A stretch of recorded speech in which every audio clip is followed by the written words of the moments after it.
एहो पलमुआ हो एहो करेजा हो तुमका वाला झुमका देखिना एहो पलमुआ हो तुमका वाला झुमका देखिना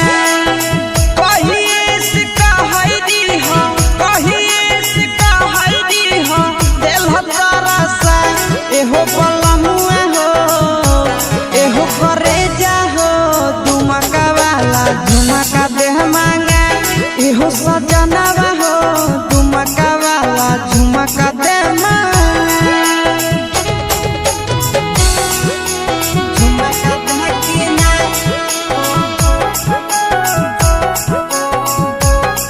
एहो पहुनवा हो झुमका देखिना झुमका दे मांगा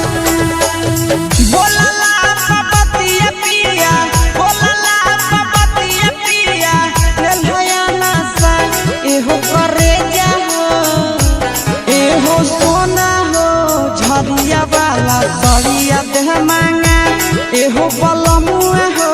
झरिया वाला सड़िया दे मांगा बोलला पपतिया पिया मुहला हो फूला एहो सजनवा हो एहो पहुनवा हो झरिया वाला सड़िया देह मांगा एहो पिया हो झरिया वाला सड़िया दे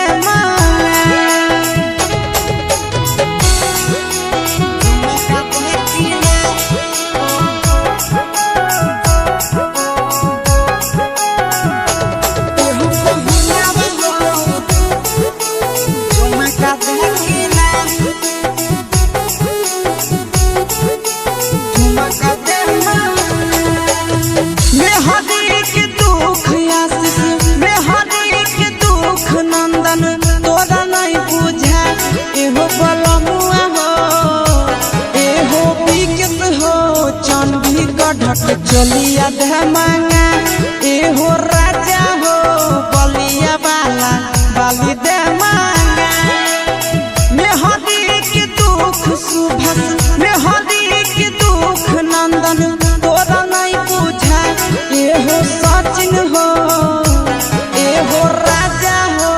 बलिया वाला बाली दे मांगा एहो राजा हो